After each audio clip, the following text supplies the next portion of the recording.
Well, I thought I would give you a little bit of the journey I've been on over the last 15 years, how I sort of got started with doing this and my experiences. I actually sat next to the features editor of the Times at a dinner in Oxford when I was a postdoc at the time. And it was the dessert, we'd all drunk rather far too much wine, and the features editor of the Times said, "Oh, so what do you do?" So I had my standard patter that I do about what I do as a research mathematician, and he said, "Oh, that sounds so sexy. Can you write me an article about it?" And he gave me his card, and I woke up next morning with a splitting hangover and found this card in my pocket, and I remembered that, he said, "Would you write me an article?" And at that time, I thought, oh, there's absolutely no way I can go in front of my fellow mathematicians saying what I'd said last night. You know, I had sexed it up a bit and cut a few corners here and there. And I also felt it wasn't really what my job was about. I was meant to be proving mathematical theorems. So I didn't really take much notice of it. And actually, it's a little bit more than that, because I think that well, scientists and mathematicians have lived under this slight spectre that, sort of talking about your subject isn't really real science. And I think there's a book that I was particularly fond of as a kid, actually. It's one of the things that turned me on to doing mathematics, called A Mathematician's Apology. Do we have any mathematicians here? People did. How many have read this book, A Mathematician's Apology? Probably. Oh, you haven't? The mathematician, a few have. It's a wonderful book. It's one my teacher recommended to me when I was at school. It really talks about the creative act of doing mathematics. It really celebrates maths as an art almost, rather than a useful science. And it really inspired me to become a mathematician, amongst other things. But it starts with a sentence which is a real problem for anybody who's thinking about doing sort of trying to tell people about mathematics. He writes, this is the opening line of the book: "It is a melancholy experience for a professional mathematician to find himself writing about mathematics. The function of a mathematician is to do something, to prove new theorems, to add to mathematics, and not to talk about what he or other mathematicians have done." And he goes on talking about, second-rate minds that do this kind of thing.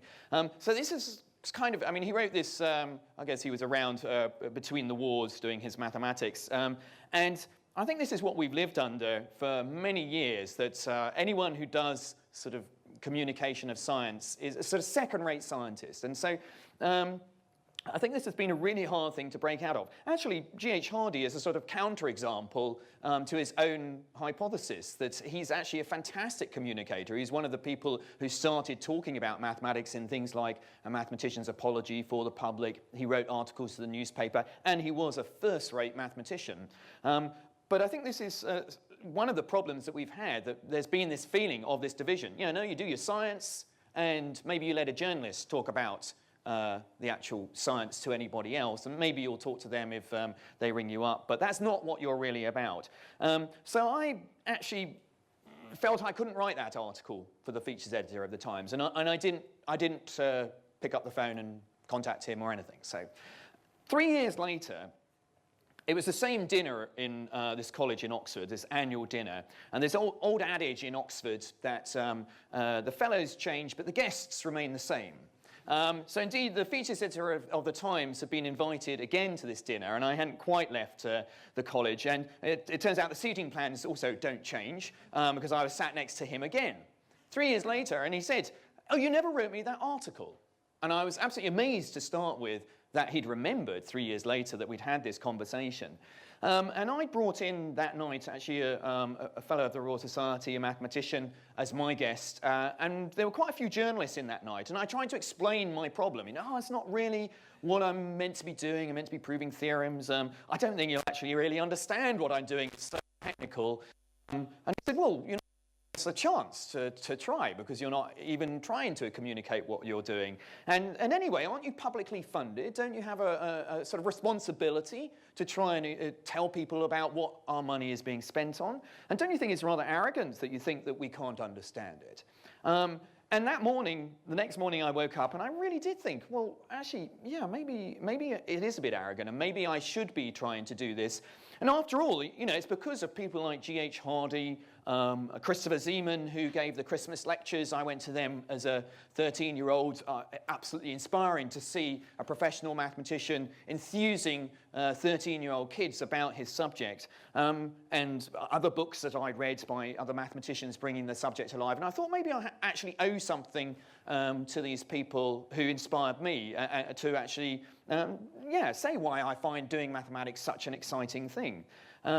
And actually, I did remember, I mean, there's this quote here, but this is a quote by David Hilbert, a very famous Göttingen mathematician who at the beginning of the 20th century gave a talk at the International Congress of Mathematicians, a very famous talk because he posed 23 unsolved problems to the mathematicians of the 20th century as a challenge, you know, can you prove these 23 problems? And in his talk, he said the following. He said, a mathematical theory is not to be considered complete until you have made it so clear that you can explain it to the first man whom you meet on the street. Probably nowadays would have tried a woman as well. But, and I thought, well, that's quite a challenge. And I think, you know, actually, if you're going to explain what you're doing, you have to have a really deep understanding of it. So I started to consider it as a challenge to myself, whether I really understood why I was working on the problems that I am. I mean, as graduates, some of you, you know, you get very focused on the problem and you start to forget the sort of wider context of why is this really important? Why am I dedicating every hour of my life to trying to prove this thing? And I thought that maybe this challenge that Hilbert offered, that, you know, do you really understand it? Then can you explain it to the man or the woman on the street? So then I was feeling a bit more confident. 3 years later, I'd got a few more published papers. So I thought I would give it a go and write this article for the Times. It was, I think it was 1990. I have to do some maths now because it's always a World Cup year that the ICM is. So I have to do -4, which I'm not very good at. So it must have been 1994. That's, yeah. Was there a World Cup in 1994? Yeah, exactly. There you go. My maths works. Great. So 1994, at the International Congress of Mathematicians that year, our Fields Medals have been handed out. Now, the Fields Medals, how many of you know what a Fields Medal is? Put up your hand. I think if you'd asked in 1994, I'm not sure how many of you would have put up your hand, because I don't think it was well known what a Fields Medal was. It's our Nobel Prize given to mathematicians under the age of 40. And this was before Good Will Hunting, which I think was one of the films that sort of made the Fields Medal a little bit more well known. Matt Damon decides to try and solve the problem of women rather than mathematics. I think he finds maths so easy and the women are the real problem, so he doesn't get a Fields Medal in the end. But so I thought I would do an article about, it was about November of that year. Why nobody had written about the Fields Medals that year at all. It hadn't made the news anywhere in the UK. So I thought, oh, that'd be an interesting article. Tell people what a Fields Medal is and why wasn't it being talked about? Why is maths, considered, Nobel Prizes, they always get talked about in the media. Why was nobody talking about this prize? And there was one of the mathematicians, Efim Zelmanov, who worked in my particular area, which is an area called group theory, which studies symmetry. And so I thought I could try and explain what he did. It took me about a month to write 1,000 words. I mean, as a mathematician, I'm not used to using that sort of muscle in my mind. It was really hard work. I just had to squeeze this thing out. And I sent it off to it was the deputy features editor of the Times. And she wrote back and said, this is a load of rubbish. I said, oh, God. A month to write 1,000 words. She says, it's got good bits in it, but you put all the good bits right at the end. You've got this wonderful story about Galois, who's shot in a duel over love and politics, but it's the last paragraph. Nobody's ever going to read that last paragraph if you haven't got them. So she turned the whole thing upside down, showed me that I've got to put that at the beginning because it's a great opening. And so she really taught me with that article, started to teach me about how you should write a newspaper article, which I had absolutely no idea about.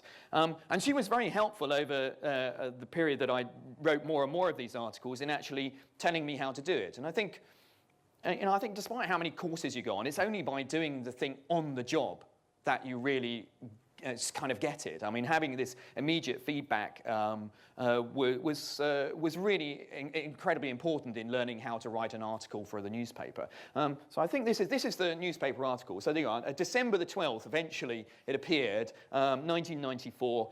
Why maths why doesn't maths have mass appeal? Of course, anybody who's written an article for a newspaper knows you'd have absolutely no control over what the banner is over the top. Why doesn't maths have mass appeal? It's always the editor or sub-editor who decides that. You have no control over that. So your article, I've had this happen, my article can be totally skewed by a particular heading which has nothing to do with the article that I wrote, but might make people read it. This was quite amazing, actually, because it was a very exciting. I wrote this article. The next day, I had 2 letters written to me. I mean, an article I've published in the Annals of Mathematics, I don't get much response, and it's all just sort of very... I got 2 letters. They were both abusive, but it was at least 2 letters that people were really excited by what I'd written, enough to actually sit down and write me these 2 letters. One was a letter by a woman called Miss Quick in Croydon, and she was up in arms of the fact that these arrogant academics in their ivory towers, you think this is where all the activity, you should come down to Croydon, this is where the intellectual activity is happening, and it went on for pages, very detailed about the article, and I was quite upset by this. It was quite deflating. And I went into lunch that day, and there was a history fellow who also used to write articles for the Times quite often. He said, "Oh, I saw your article yesterday. Really great. Have you got a letter from Miss Quick yet?" I said, "How did you know that?" He says, yeah, she writes to me every time I write an article. And, it's always a different letter that she writes. But it taught me one thing, and I think it's a really important thing to learn if you're going to get involved in this whole game, which is you do have to have quite a thick skin, because you are going to get a lot of abuse from random people just sounding off at you about their particular things. Some of them are relevant to what you've done. I mean, it's not like you don't listen necessarily to everything they say, but I do think you have to learn that to have a thick skin. One thing I now never do is all your articles are online. I used to start to read the things that people would put underneath them. I now do not read them, because they are just, it's a forum for, it should be a wonderful place to have a dialogue or something like this, but it is just mostly abuse. And I've had incredible anti-Semitic attacks on my family through these things, which, it's interesting, one wants to create a sense of dialogue and debate and things like this, but on the other hand, you have to be careful, I think. So anyway, this first article, it did take me so long to write it, but I thought that, I was quite pleased with the response. Actually, at that time, I just started to be funded by the Royal Society. I had one of the university research fellowships. And they're fantastic because they give you just time to do research and relieve you of any sort of teaching duties. But I did think, I can't do research all the time. I think I'll go mad if I just, it's good to have time off. And so Royal Society were really encouraging of me doing this. And I think that's been incredibly important, to have support from your community, whether it's your fellow mathematicians or your funding body, that this is an acceptable thing to do from your head of department. And so the Royal Society said, yeah, great, we think that that's a good thing for you to spend your time doing every now and again in addition to your research. So every about 3 months, I would try and see some story.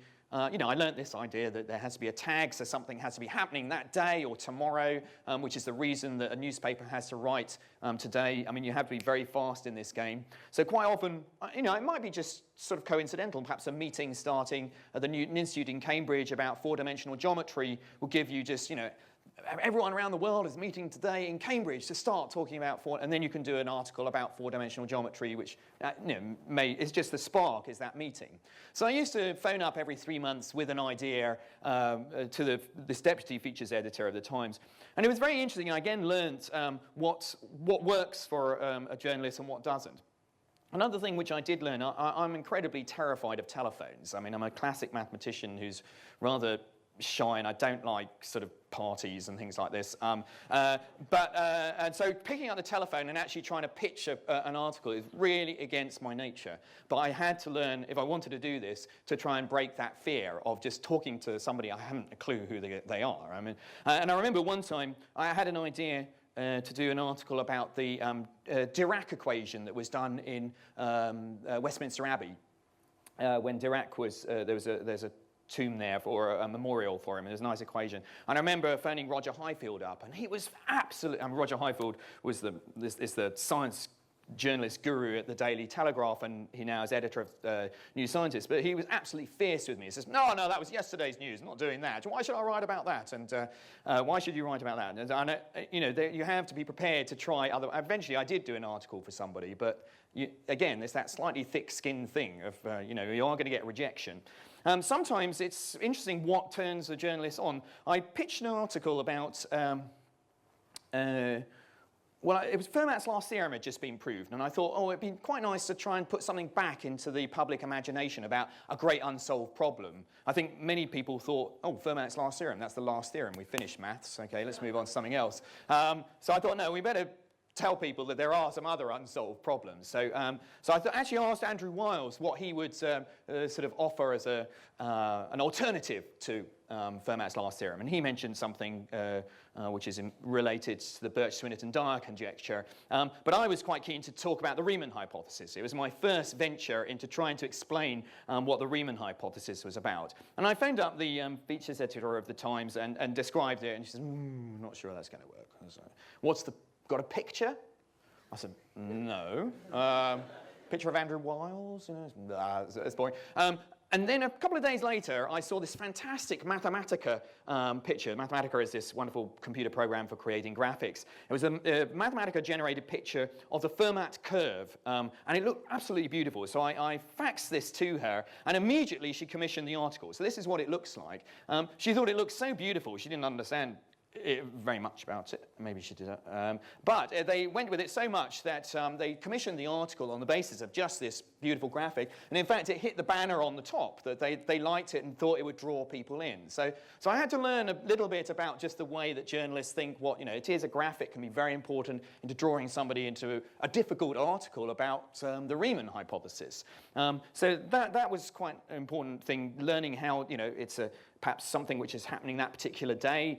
So I was bouncing off the fact that Andrew Wiles was getting the Wolf Prize was the sort of tag that day, but also this graphics as well. Let me see. Oh, yeah, and just random things as well. This was just a fortuitous thing that happened that when David Beckham moved to Real Madrid, I just published my book about prime numbers, which I'll come to in a little bit, and it had the number 23 Arsenal shirt on the front. And the Today programme got both the book and this news story broke. And so I went on and just talked about prime numbers in relationship to football. It was totally random, but that's quite a good thing. It may not be a news event, but if you can find something rather topical which just connects with a bit of science, that can be fun enough for a newspaper article or a radio show to actually run with it. And, and this went quite fine. It seemed to be that all the key players in Real Madrid were choosing prime numbers, and this eventually led, this one I phoned Roger Highfield up, and he said, yes, I want that one. So I did an article for Roger all about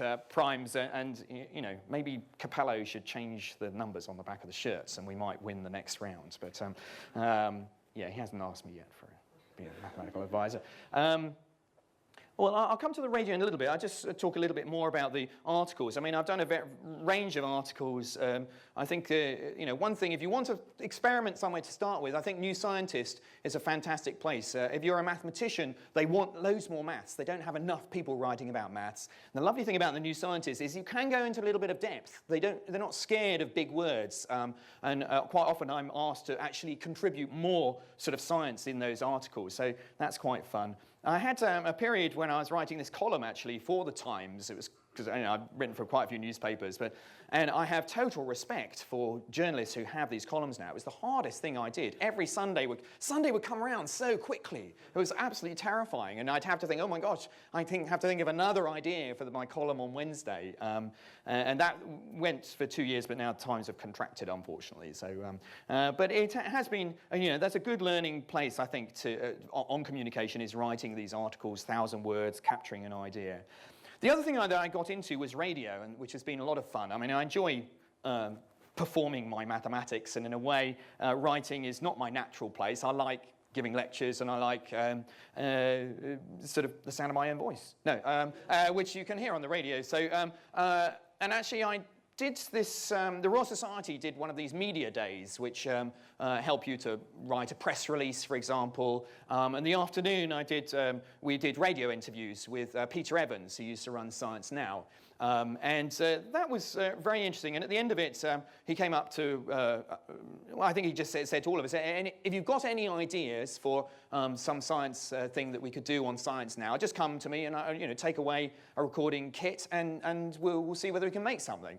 So I was going off to a conference to celebrate the 100th anniversary of the prime number theorem, and I thought, oh, that might be a good tag for a little piece. So I took away this radio equipment, and I did interviews with mathematicians, and I came back to Peter Evans. It was a half-hour program, and the idea was that maybe we would do a little 5-minute slot in it. I had 12 full cassettes of interviews that I'd done, and Peter said, what the hell do you expect me to do? Listen to all of these? So I had to listen to them, pull out the best bits, and then we sort of put together an interview that I did with going to the interviewees that I'd done. And that was my first sort of experiment with radio. And I think, again, that's a case of just, you learn things on the job. You learn what the producer gives you feedback. I think it's very hard to learn these things sort of in abstract. I mean, it's just getting messy and getting involved is the way to do the radio. And as you get more and more, I mean, I suppose mathematics is an interesting subject because there are not many people out there actually communicating. So Ian Stewart was already pretty active on the radio, so I started to become Ian's number 2. If Ian couldn't do it, then I'd get called in to do it. So my second bit of radio was Ian had set this problem about a game show with 3 doors, 2 with goats behind and 1 with a car. I see a few nodding faces. It's a fiendishly difficult probability question which gets everyone very irate. And Ian had set this problem, explained it, gone off to the Far East where he couldn't be contacted. And then the afternoon shift wanted to do, there were so many people wrote in and said, I just don't understand that. So I had to go on and try and re-explain this idea about this game show, which was a baptism of fire, I think, on the afternoon shift with Laurie Taylor. But gradually that built up, and then I started to make a few series, which has been really fun. So the first series I did was about shapes. Shapes on the radio the radio is a fantastic place, actually, for abstract ideas. You can talk about this is a 4-dimensional cube, a shadow of a 4-dimensional cube that we talked about in the Cube program. But I think radio is a really fun place, and you can really talk about tough, abstract ideas. I mean, things like In Our Time I really enjoy doing because you can really dig into a subject. And just at the moment, I've been making these programs on the brief history of mathematics, 10, 15-minute programs. Radio is quite hard work, especially making these series. I think both of us are definitely under the minimum wage, the amount of time we've put in for doing these programs. But they are a place where you have a lot of ownership of the project, and you're writing the scripts, doing all the research. But that means it's very hard work as well. But it's a very, I think, a very rewarding thing to do. And there's lots of science shows which are looking for ideas. So I think, again, radio is interesting. They're not so hooked on a hook. You don't have to have a particular thing happening that day. They're quite happy to look sort of a bit broader time-wise. So I think if you've got something which has gone by and perhaps missed for a newspaper article, radio could well pick it up a week later or 2 weeks later. They're not so obsessed with that. I think the thing that really sort of pushed me into the mainstream was writing a book. And I think The Music of the Primes, which is the first book I did, which grew out of that first article I did for the Times, trying to explore putting a problem back into the public imagination that we can't prove. But writing this book was, I've done 3 books now. My next book's appearing 8th of July. These are some of the hardest things I've ever done. They are like running ultra marathons. But they do, Armand, I'm sure you would say as well, that writing a book does sort of put you on the sort of public arena, and people are interested in making a TV program about your book. And so I think it is a way of launching yourself onto another level, but it is one of the hardest things I've ever done. And it did lead, actually, to making a TV program. I suppose TV is the thing that, I'd broken the writing actually, writing a book turned out to be very different from writing newspaper articles, and I had to learn that. My editor said, "You are shouting on every single page. You're trying to make people turn the page. When people are reading a book, they're with you for the long period, and the long term." And so, again, I had to learn how to write again, and it felt like going to school. I remember coming out, I was in tears after one meeting with my editor, because he just ripped the whole thing to pieces, and I thought, I really don't know how to do this. But you have to be open to learning, and that's what I think the whole thing is about. And I enjoy that. I enjoy the new challenges of things. I've just come actually from this morning presenting the forum for the BBC World Service, which is kind of start the week program. And this is a really learning curve for me. I mean, we were doing something about social psychology, Hungarian poetry, and linguistics, and trying to pull all of this together and present it. It's a real challenge, and I was terrified about doing this thing, but it's really fun learning, and I get feedback and things like that. And so all of these things are learning curves. The first television I did was because of the Music of the Primes, but it wasn't about Music of the Primes. Somebody had read the book, and they'd had this idea for a game show called Mind Games. Actually, I think I've got a slide. Maybe I'll. This game show, Mind Games. They were going to have a regular presenter, but then they thought it's a sort of puzzle game show thing, and they wanted a mathematician who perhaps would understand when the problems are going in a weird direction. And so I got screen tested for this, and this was a real baptism of fire, this program. It involved reading auto cue, having a producer going down your ear as things are going on, no script, because you read the question out and then the thing just goes in a weird direction. And so this was quite a learning curve for me, but the reason they came to me was probably because the producer had read my book and thought I might be good. But what I'd really wanted to do was to make this TV program about the Music of the Primes. And I remember talking to so many production companies. With television, 50 proposals for every one program are made, actually. So, and these production companies just come and they see the new book and they try and make something out of it. And so I talked to so many production companies until eventually Arts at BBC4, interestingly made by arts rather than science. Arts was kind of somehow braver at doing big ideas like maths. Science were a bit nervous that, well, I might understand it, but I don't think my audience are. So we made this program. This is just a sequence from it. This is my favorite sequence because I'd always had this kind of fantasy to go and walk. I described Riemann's zeta function as kind of a landscape. You can plot this sort of three-dimensional graph, and the points at sea level are somehow the zeros of the Riemann zeta function, which tell you all the secrets about primes. So I had this sort of fantasy of walking in this land, and so telly can bring this kind of thing alive. So this is a sequence where hopefully it's going to... Oh, maybe I have to do that. Maybe I forgot to link it. But it seems to think it's there. No, okay, well, maybe I'll come back and show you that if I can find it at the end. It's a sort of fun sequence where we go through a mirror into this graphic world. Is this one going to work? Oh, I seem to... Oh, there we go. This is a thing I made about prime numbers with my football team. So this is on YouTube rather than on the BBC. I mean, suppose, for example, I want to show that the numbers in my football team, we had 2 up to 43. Suppose those are all the prime numbers there are. Perhaps you can build all other numbers by multiplying the primes in our football team together. Euclid came up with this clever way to show why there must be a number which can't be built out of those primes from 2 to 43. What he did was to take all our football shirts, multiply them together, so you did 2 times 3 times 5 times 7, all the way up to 43. Then here was his act of genius. What he did was to add 1 to this number. Now, can this new number that Euclid built be built out of any of the primes in our football team?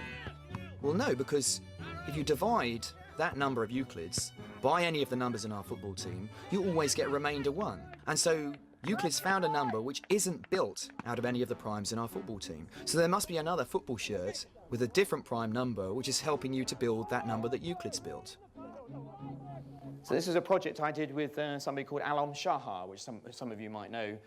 He did a project asking people, what would you teach the world? So my choice was to the proof of there being infinitely many prime numbers. My football team, we all play in prime numbers, which got us promoted when we did that. So obviously something about...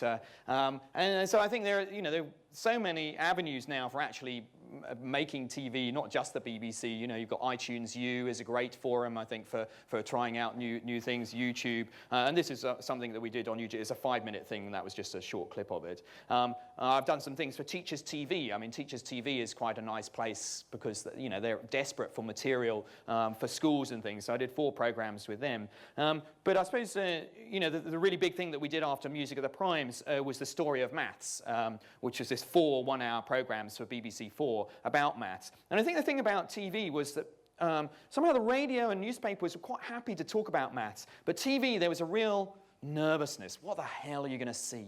You know, it's too abstract. Nobody's going to understand it. And so it was a real challenge to try and persuade the television that you can do maths on TV. So what I think I've discovered about how you try and persuade TV to do maths is to use other journeys. So we used a historical journey, and I think that's what I learned about in my books as well. The first version of Music of the Primes had a very scientific narrative, but my editor said, well, nobody's going to understand that. What they understand is a historical narrative, and that's often a very useful tool, I think, for telling a story. So there's certainly a historical narrative that runs through these 4 programs, but there's also a sort of maths tourism as well, because there's a sort of geographical journey which went on, which I think worked very well for this program because it kind of mirrored the intellectual journey. So, you know, we went to some amazing places, as you can see in that opening sequence, but I think it wasn't just gratuitous use of you know, license fee payers' money. It was a very important way of actually sort of mirroring the intellectual journey and to have to tag the maths on the back of place and history and to show that mathematics isn't just some abstract thing. It does come out of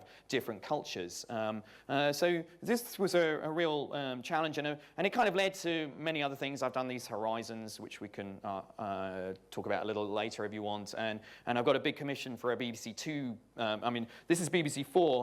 It's a wonderful place, but it is a bit of an intellectual ghetto. So, you know, my real challenge was to get maths now onto BBC 2, and I think I've managed to break that. I'm hoping there's a program which will go into production in the autumn. But I mean, BBC 4 is great because it's like In Our Time. It's a place where you really can push people intellectually. And I think this is really important. And I'm going to come to just another quote from the International Congress of Mathematicians. This one is in 1952. Why it is important that we actually tell our stories to people and communicate what we're doing. This is Oswald Veblen, who opened the Congress in 1952. He wrote, "Mathematics is terribly individual. Any mathematical act, whether of creation or apprehension, takes place in the deepest recesses of the individual mind. Mathematical thoughts must, nevertheless, be communicated to other individuals and assimilated into the body of general knowledge. Otherwise, they can hardly be said to exist." So, and I think that is really important. I mean, mathematics only comes alive. You have this great idea, you solve something, but it only really comes alive when you talk about it in a seminar at a conference or you write an article in a journal. And actually, the more it comes alive is the more that people understand it and appreciate it and get excited by it. So I think that being a practicing scientist is about 2 things. It's about discovering new truths about the universe, but it's also about communicating them. And if you don't communicate them, then those ideas, as Oswald Veblen said, can hardly be said to exist.